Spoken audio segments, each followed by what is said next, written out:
Do you know what unconscious habits are pulling you further away from replacing your income? And do you know how to replace those? Hi, I'm William Griffin, co-host of the Bob Podcast, and today I'm speaking with Jaryd Krause. He's the founder of buyingonlinebusinesses.com. He's an expert on buying and growing online businesses, and he now also helps take people with no online experience to buying and growing their own online businesses. With a decade of experience, Jaryd's strategies have generated millions of dollars in revenue for his clients. He has helped clients buy and grow online businesses across a range of niches, all with less time and less stress. Specifically in this pod, we talk about when should you quit your job when buying an online business. From there, we discuss why people who measure time in order to succeed most often fail, and what metric you should actually measure to achieve success. Afterwards, we talk about how to work out what you need to sacrifice in order to achieve financial independence, and how to set yourself up with certain anti-rewards that actually drive you towards your goals. We talk about certain habits that lock people into failure unless they know how to overcome them. Things like setting expectations, stress, anxiety, and addictions that people don't even realize they have. We talk about how glory stories, peer pressure, and certain environments are breeding grounds for failure and how to escape them, and so much more. So such an incredible episode. You're going to love this. Before we get into the episode, I wanted to tell you that this podcast is not the only way we can help you for free. We have our due diligence framework, which has saved people millions and made people millions. Take the guesswork out of buying an online business and get the framework at buyingonlinebusinesses.com/free resources. The link will be in the description below. Do you have a website you might want to sell either now or in the future? We have a hungry list of cashed up and trained up buyers that want to buy your content website. If you have a site making over $300 per month and want to sell it, head to buyingonlinebusinesses.co/sell your business or email us at info@buyingonlinebusinesses.com because we will likely have a buyer. Details are in the description.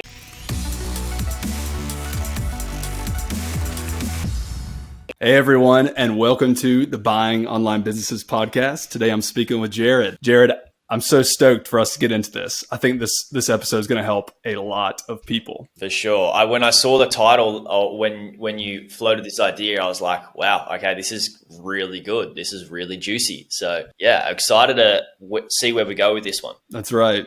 So first question, what kind of people are you seeing being interested in buying an online business? I imagine that may have changed over time or maybe not, but just what kinds of people, what kind of avatars are you seeing? That's a really good question because it has changed and it does evolve. And you've got a few different groups of people depending on their goals. Predominantly, it's like what we help people do is we help people replace their income. So the large majority of people that we help are people that are running a normal 9-to-5 job and they don't like it, and they've also tried to start an online business and have failed, or they've tried all these side hustles that haven't worked, and they've come across this aha idea that I did of, hey, why don't you just buy one?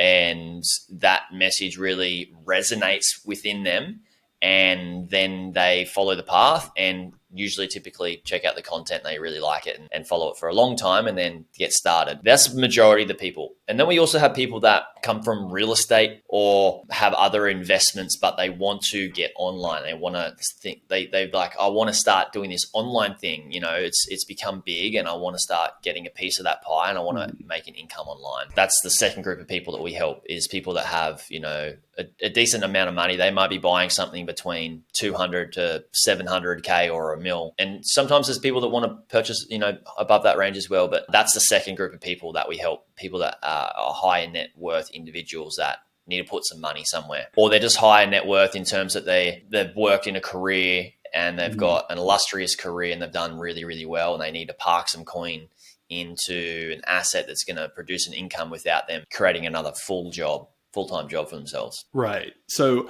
I'm curious about that first group you mentioned. So the first group, people who maybe potentially have failed in creating a business, are they particularly enthusiastic about the idea of not having to start another business? Like how is their emotional reaction to the idea of buying versus starting a business? Yeah, well, first and foremost, it's a massive relief because they go, oh, wow, like I can buy one. And then they go and look at the brokers and they see how much these businesses cost and how much they're making. and what's work is required. There's a caveat with how much work's actually required, what the brokers list. You need to be realistic about that. And then it's a massive relief. It's like, wow, okay, there's people that have already done this. I don't need to go through the startup phase. So it's cutting out a massive time block and also possibly a massive expense where they may not get their ROI back in this. So they're definitely energized towards it, but there's still things that hold them back. And the biggest thing is mindset. And I just harp on about this again and again and again. And people can just say, oh, Jaryd, all he talks is about his mindset. Well, that's really the most important thing anyway.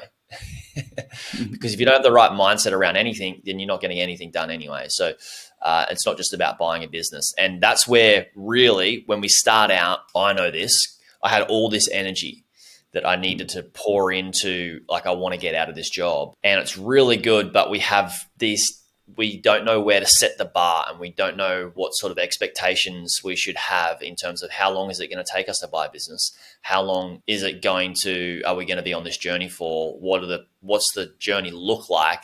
And then we go away and see people that have achieved, somebody in the course actually in the program bought a business within 3 weeks, Really? and it was making him $2,000 a month or $2,100 a month. And people look at those things and they go, what the hell? Like, okay, I'm going to set, if he can do it in 3 weeks, surely I can do it in 6 weeks. Right. Which is just so stupid, because they have this thought of like measuring time as a KPI, as a metric of like, and somebody actually asked me this in an email the other day. It's like, how long does it take to finish the Bob course? And then how long does it take to go from where I'm at now to buying a business in terms of time? And I'm like, I don't care how long it takes you, and you shouldn't either, because you shouldn't track the time. You should track the metric of the inputs you're putting in, which is like how many things, like how many businesses are you looking at? How many sellers are you talking to? How many due diligences are you doing? How many reviews are you submitting? They're the inputs versus tracking time, because one person that does this within 3 weeks, he's a high achiever, was a professional athlete, single male, young, no family, living at, I'm pretty sure he was living at home and had all the time in the world. He had all week to do as much work as he could. And he was so hungry. He's a high achiever. He's like, had the perfect storm to be able to achieve that result within a short time frame, because he submitted I think it might have been like 7 to 10 due diligences in 2 weeks. Good grief. Right. And it takes people 3 months, people with a family, 3 to 4 months to get to that point. Right. He did have the perfect storm. Holy cow. He had the perfect storm. Yeah. So we can't, like, people compare time like it's relative to where they're at in their journey or in their life, but it's not, because they don't understand or think about this. And that's why people give up, because they're like, well, this person did it in this short of time and I can't, I suck. All you're seeing really is the glory stories on the case studies online from YouTube videos and podcasts anyway. Right. This is the same as the glory stories, is the same as like scrolling Instagram. It's just as deceptive. Yeah, it's like the most condensed part of their life squashed into 15 seconds. That's like the best thing that's happened to them all year. Right. And you don't see any of the work that went into that 15 seconds at the beach on Instagram or whatever. Like, yeah, it's like I go to Bali. I love surfing Bali. I'm going there. I was there for a month last year, and I'm going to go for a couple of months this year. And when you go to Bali, like if you like see photos of Bali, like if you type it into Google, like you're going to see the most luxury like beaches, but behind the shot is like filth and an undeveloped country.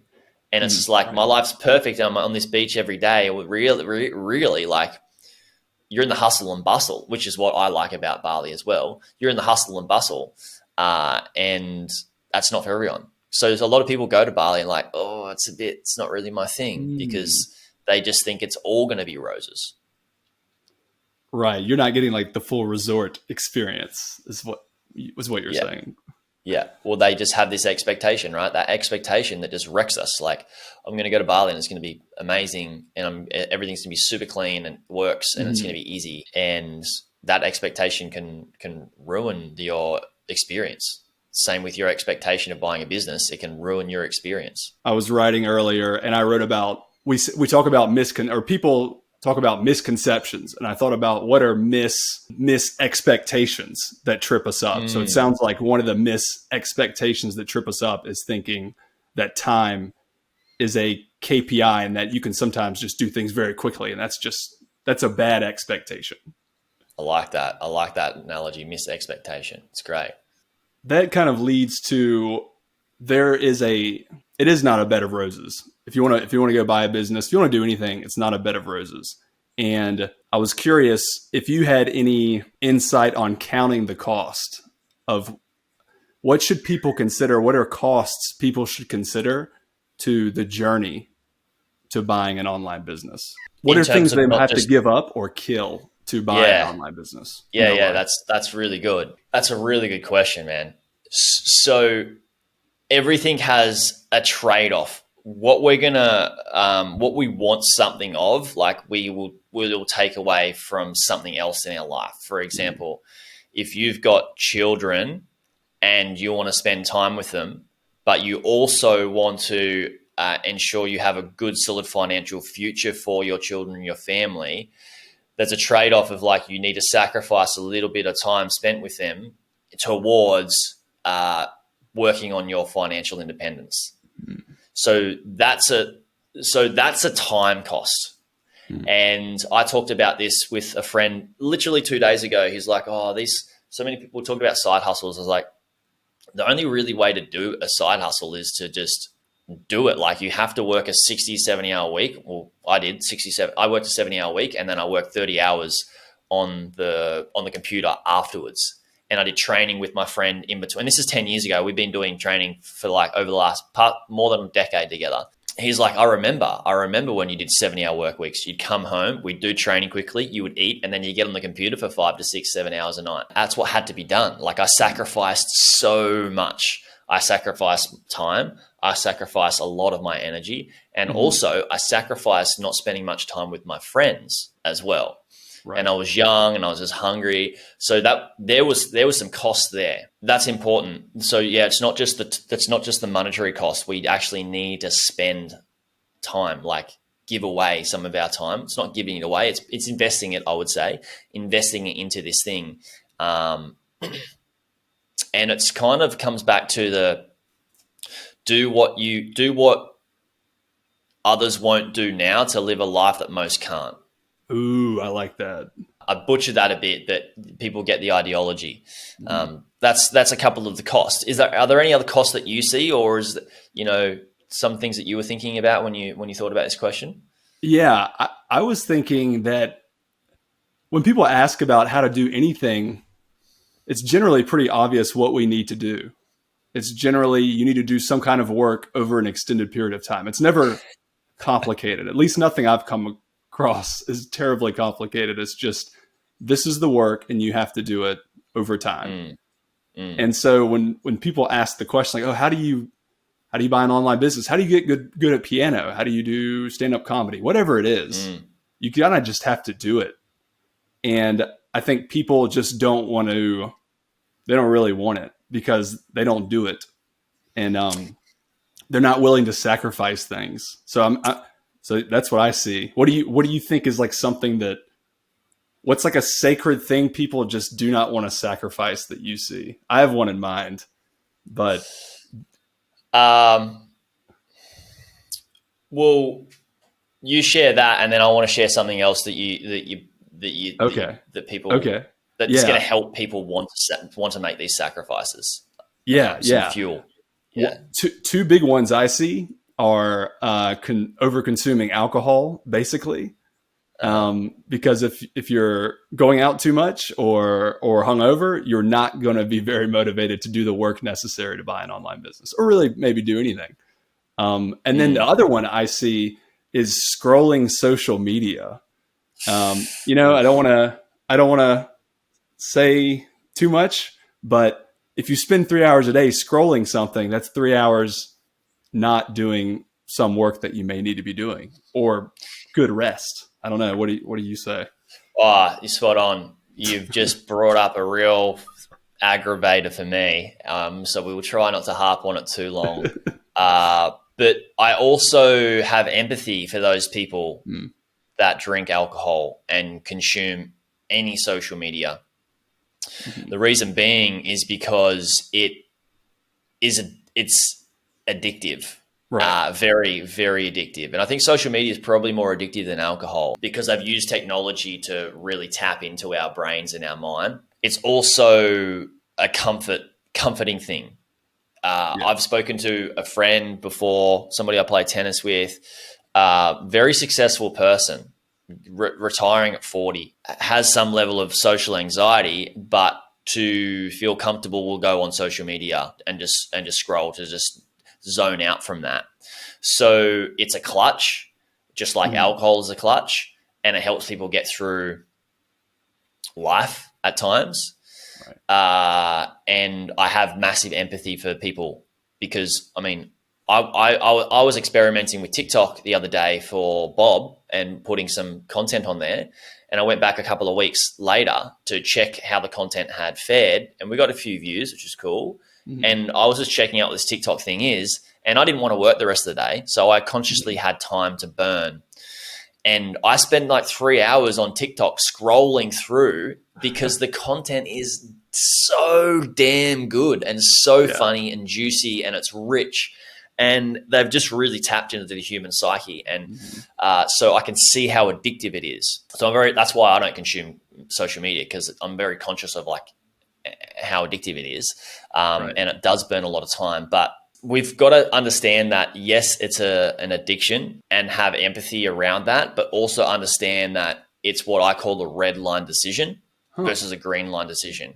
Just like we have second and third order consequences, like drinking alcohol. And I've shared this on other interviews that I've been on. If I give in to peer pressure of drinking alcohol, like when I was younger, drink, it can either be a red line decision, it can be a good decision, or a bad decision, which can compound either way, either side.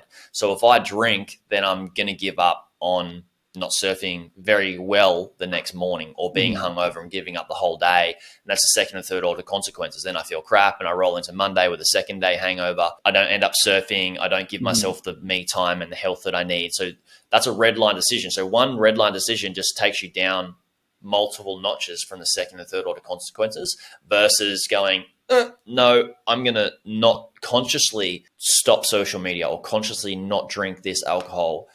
It's hard because it's not comfortable, because you're outside your comfort zone of the norm of social media or alcohol. So it's uncomfortable, but it's a really, really one of the most impactful decisions, because the second and third order consequences is that you don't drink the alcohol, you're sharp as a tack, and you've got time to do other things. And I'm glad that you brought this up, William, because I'm very far removed from the alcohol and the partying and social media, because in my world, it's not a thing. Right. I notice people have it, not so much alcohol anymore, because I don't surround myself there, but especially social media. I'm pretty closed off from that. So I'm so glad you brought it up, because it's massive. It's huge. I remember when I first started, the biggest thing that I had to stop people doing was, and what I helped them save money on, was alcohol, hundreds and hundreds and hundreds of dollars a week on alcohol, and cigarettes and smoking. Now it's vaping. But I could save people anywhere from a couple of $100 a year to tens of thousands of dollars a year, just by cutting out some entertainment expenses that were compounding their life in a negative way. So red line decisions with the second and third order consequences of what they were spending their time and money on. And so you're right, this is a huge one for people to think about. Not that we all need to be these perfect angels, we can dabble in things every now and then, but it's worth sacrificing, I believe, a lot of entertainment, if not most entertainment expenses, to get ahead and then recalibrate to bring entertainment back into your life, which is what I have slowly done over time. Because I used to be this robot, like so strict. Right. And robots break. Yeah, robots. And I broke. I broke. I got really sick and worked too much. And it was just ridiculous. So I'm glad you brought that up. Yeah. I love what you're saying about empathy. I love what you're saying about red line and green line decisions. Is there, going off of that idea, if someone's trying to put away alcohol a little bit or reduce the alcohol, what's something good, or what are good things you've seen people replace because you can't just tell people don't have fun, don't this or that. You need to replace it with something good. So what do you it's do? really good. You know a lot about personal development here. There's a great book, and I'm glad that you mentioned replace. The great book called Atomic Habits by James Clear. I'm pretty sure it's James Clear.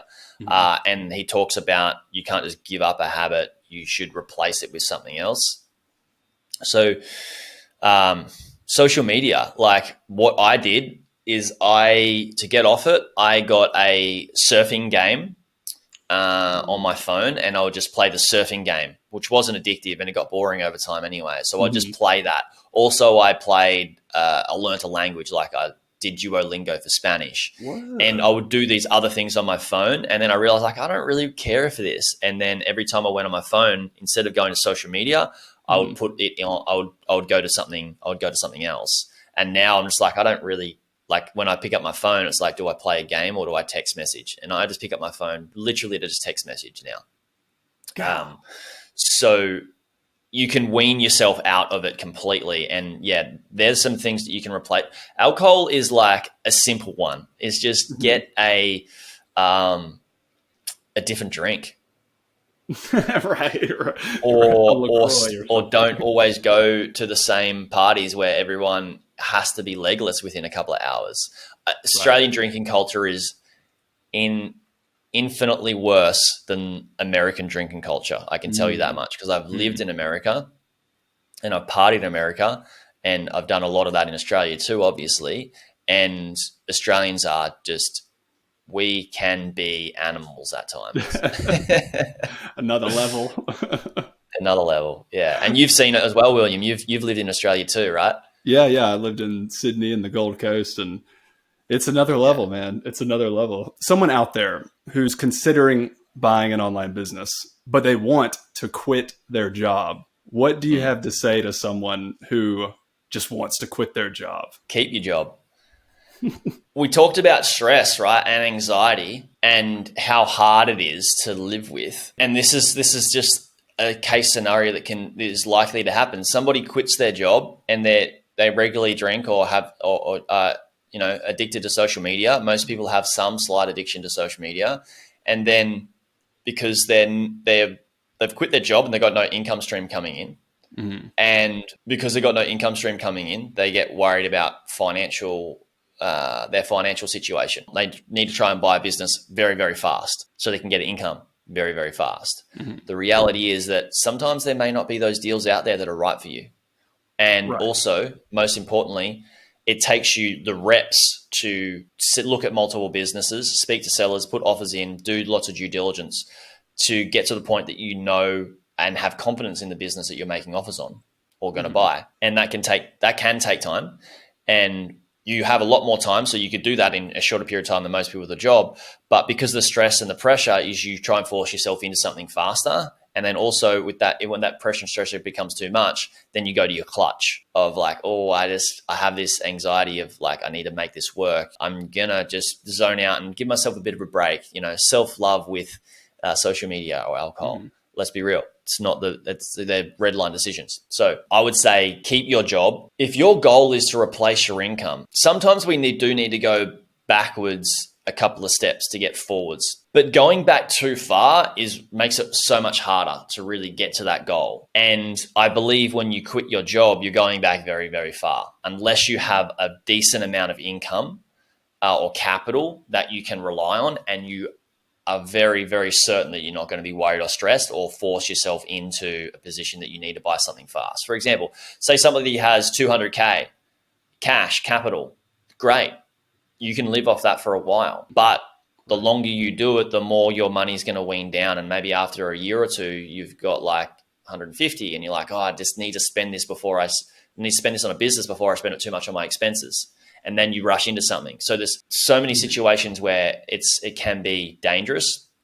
And also, I just think it's less stressful when you've got a job and you're earning an income and you're just slowly chunking up by going, I'm just going to buy this business and add that income in, right? Rather than take one out. Setting yourself up for success is to keep your job. Honestly, begin doing due diligence, begin doing the steps necessary to buy an online business. You kind of don't throw away your support before you have a new a new boat to get into, Correct. Yeah. Do you think with someone who is staying with their job and wanting to buy an online business and they're doing the right things, they're doing due diligence, how do you view having a schedule or what's a reasonable expectation for how much due diligence they can be doing per week, or what do you think? How do you gauge that? Your question is basically, how does somebody set up a schedule for themselves to make sure they get a result? Right, that they can handle, right? That they can handle. So everybody's life is very, very different. It'd be stupid for me to say, all right, cool, every afternoon or every evening spend 2 hours on the computer or 3 hours on the computer. Some people have exercise to do. Some people have families. Mm-hmm. Some people have other people to care for. And other responsibilities outside of work and buying a business. So I totally understand where they're at. Of course, there should be some sacrifices made. And I think step one, before you even think about a schedule, is work out what you can sacrifice, what you're willing to give up, those costs that you mentioned before. Be conscious of them, because you're going to put that time and energy towards something else. And then with that time, schedule it into your calendar and make sure you do it. It's kind of like when you have a weight goal or a gym goal or a body goal, whatever it is, health goal. If it's not important enough to schedule in to go to the gym, you're not going to go to the gym. So schedule it in and make sure it's very, very hard for you to not do that practice or not go to the gym. For example, give yourself, if you don't go to the gym, you have to clean the house, or you have to do something ridiculous. Like you have to give like $2,000 to charity if you don't go to the gym. Every time you don't go to the gym, you got to give a lot of money away or something. It's going to force you to do that, right? And you can use that as motivation when you need to look at businesses, do due diligence, do the work, complete the course, all that stuff. You can, every time that you schedule something in, you don't do it, you can make that incentive to do it. Yeah. I love that. I don't know if I've ever pieced that one together. I've never heard that. It's like an anti-reward. Yeah. It's like the opposite of rewarding yourself. Because usually we want to disregard the thing and then watch television or do whatever the pleasurable thing is. But you're saying... I got a friend every weekend, he's like, I've got to surf. I got to surf every weekend, even if it's crap. I'm like, the waves are barely breaking. He's like, I've got to go. I was like, why? He's like, otherwise I got to clean the house. Okay. He's like, I hate vacuuming. I was like, you're too funny. He has to do it anyway, but still, that's where I came up with that.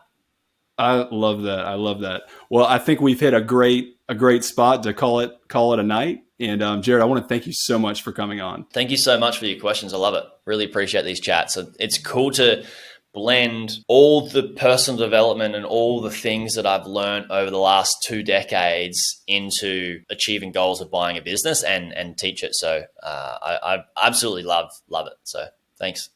All right. You're welcome. Hey YouTube watcher, if you thought that video was good, you should check out this video here on the 2 best types of websites beginners should buy. Or check out my playlist on how I made my first 100K from buying websites and how to do due diligence. Check it out. It's an awesome playlist. You'll enjoy it.